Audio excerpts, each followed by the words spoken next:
Você sabia que Caxias do Sul tem 29 conselhos municipais que servem para controlar e elaborar a realização de políticas públicas de diversos setores do município? Um deles é o Conselho Municipal de Saúde.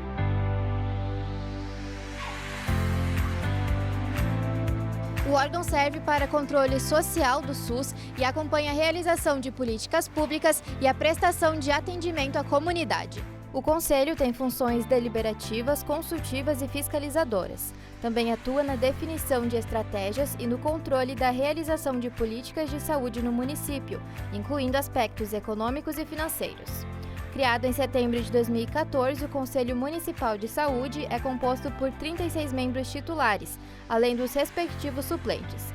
A divisão dos integrantes é de 50% de entidades representativas dos usuários, 25% de entidades que representam os trabalhadores da área de saúde e os outros 25% de representação do governo e de prestadores de serviços privados, conveniados ou sem fins lucrativos. A escolha dos conselheiros é feita por meio de eleições que iniciam nos conselhos regionais, em cada unidade básica de saúde.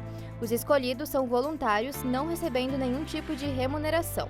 Dentre as fiscalizações realizadas pelo órgão, o maior desafio encontrado hoje está ligado à questão de leito. Hoje, se a gente for ver, a gente não tem leitos próprios para Caxias, são muito poucos, né? Então a gente fica muito refém do gerente e às vezes o usuário de Caxias ele fica penalizado em relação a isso. A gente tem pedido sim para sentar e achar uma solução em conjunto em relação a essa questão dos leitos em Caxias, né? Os usuários que não fazem parte do conselho também podem se envolver de alguma forma. Eu acho que a participação popular, ela sempre é muito expressiva, né? E é uma forma de nós mostrarmos que nós estamos preocupados sim com o nosso SUS e defendemos o nosso SUS, né? Mais informações você confere no QR Code que aparece aí na tela.